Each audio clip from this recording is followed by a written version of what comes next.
I've debated making a video about this for a very long time. And then the new Google VEO stuff came out that everyone's been talking about. And this is it. This is the thing that broke me a little, and so we're going to talk about it. When I watch the latest Google VEO, however the you pronounce it, model, I want to crawl out of my skin. It's not just that it provokes an uncanny valley that makes you feel sick to your stomach, because I can live with uncanny valley, okay? I have seen dolls that look too much like humans and faces and photos in weird places. But the worst part about AI video is the effect it has on the real world. I have found that if you watch enough AI generated content, if you stare at enough AI photos, if you, God forbid, have to generate some of it for yourself, when you walk around the world after, everything feels a bit more like a dreamlike haze, like you're depersonalized a little bit. And you start comparing everything to AI. It's like the real world starts feeling a bit fake in its similarity to the generated one. And that's the thing that makes me want to puke. So what does this mean? Why limits are good, actually. I have been and will continue to dedicate my life to the craft of making things with my own two hands, using my flesh and blood and my own frickin' neurons, okay? It's because, as my dear coworker Joshua Schneider would say, and he is the best 2D animator I know, okay? This guy worked on Klaus. He directed this really awesome indie series, House on the Outlands. You should check it out.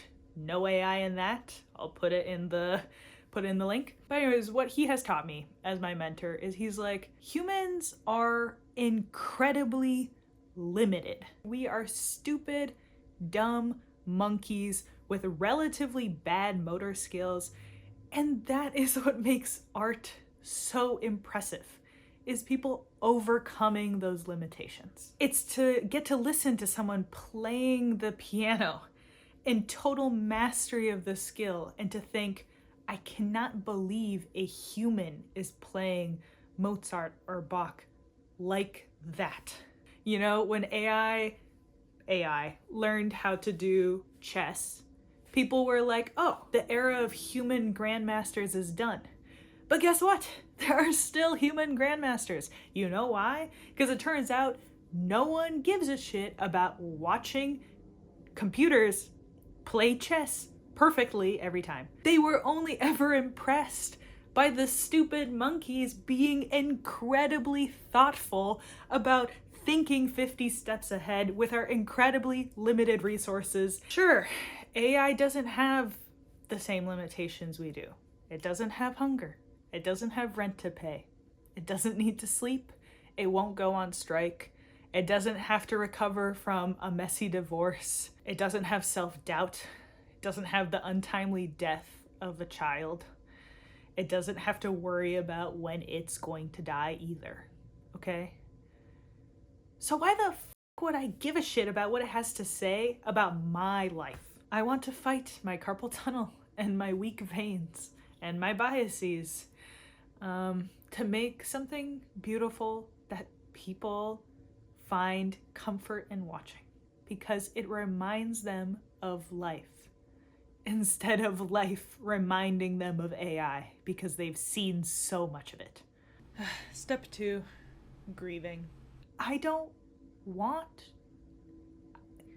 didn't ask for this. There was no teacher that thought that this would advance their teaching, no writer that thought this would advance their writing. I don't want my children growing up watching AI people or creatures moving on the screen and learning that that facsimile of reality, that Plato's cave of shadows moving on the wall, is reality. I don't want to watch movies made with AI actors and made with AI voices and AI storyboards.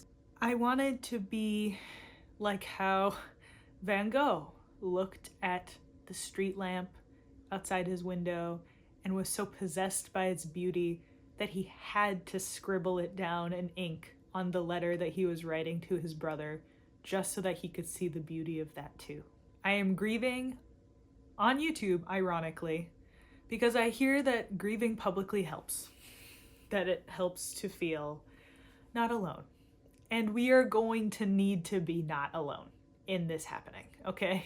Curation and community. It's going to matter more than ever, I think, who you have community with in the real world. I am president of a local nonprofit in the Twin Cities that puts on monthly IRL events for animators and motion designers and VFX artists. I'm going to keep going to things like Television, which is an incredible experimental animation network that is all about doing things badly and not overthinking things. All of these things which AI is terrible at doing. I have this little mini Discord, which I call Cool Cat Creative Hour, and you can make your own, which is just every friend I know that has a personal creative project or some computer-based errands to run. We get together in a coffee shop and people do their taxes or their budgets or write their novel, and we share it with each other and we ask for feedback and we try to make things that matter to the people around us. And we get a coffee from a person who knows our name. And these things make me very happy, for real. Wait, but what about insert AI that isn't evil here? AI is gray. You know why it's gray? Because it's a huge category that includes a lot of like very different technologies. I really think AI should be defined mostly by its data sets, okay? I despise the AI where its data set is as big as the sun. It's every book, movie, YouTube video, just like this one, scraped without permission, without profit sharing, to make these giant models that can recreate Ghibli's work without the permission of Miyazaki ever. That stuff is gross. Do I think that there will arise more AI type models that can be used as a tool in the hand of an artist more ethically? Yes. As a 2D animator, I am not going to complain if in the future I can just color one sample frame of animation and AI is able to translate that color palette across the entire animation for me in one click. Coloring, I do believe, should be a close to 0-second process. That is not what I am worried about here. I am worried about the raw generation of photorealistic people, authentic vocal delivery, all the things that, again, create this horrible parallel vomit-inducing version of reality. In that context, I don't even know if it's ethical anymore to make a video like this and post it online, because I'm just feeding into the data set more and it will be stripped of its resources in this new internet gold rush of needing endless more data to feed endless more AI models. But I feel like I have no choice. The tech oligarchs have monopolized virtual spaces so thoroughly that it seems there is no digital space that is safe from being scraped for more data. But what they're mining is me. My life's work. My art. Your face. Your work. And it utterly disgusts me. There are people that are going to say, I am grieving for nothing.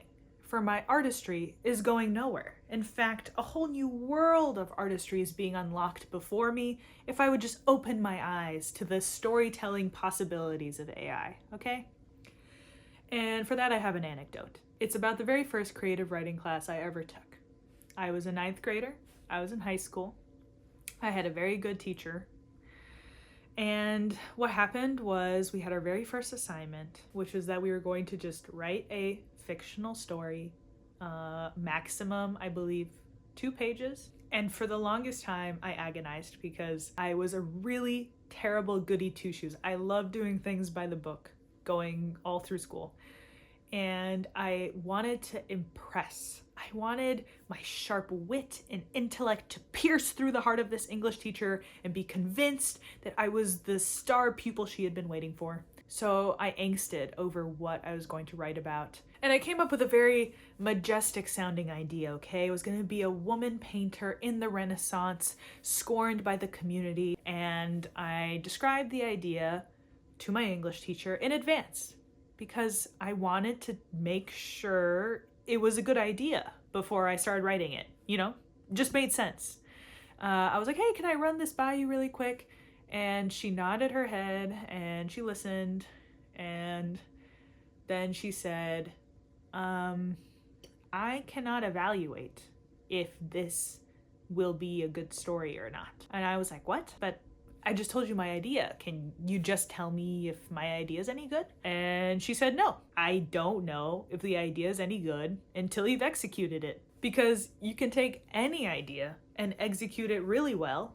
And you can take any idea that maybe even seems super great in theory and execute it really poorly. And that has stuck with me ever since. It has become one of my most firmly held philosophies as an artist. The words that you end up choosing to put down on paper, the words you choose to cut as you're revising, all those little nuances, every single decision in the process supports or undermines the vision, the story you're going for, and you will not know the full texture and framework of that vision until it is complete. I will tell you that only someone who has mastered no artistic discipline would tell you that an idea is worth more than the execution. Editing Natalia here. I got a D on that assignment. It was really not good. And then I wrote another paper and another.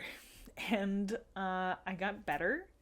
And it was all because a teacher was brave enough to give me a D, even though I had used perfect grammar, which had gotten me A's before, because they actually wanted me to say something. And that class is when I learned how to write. So what now?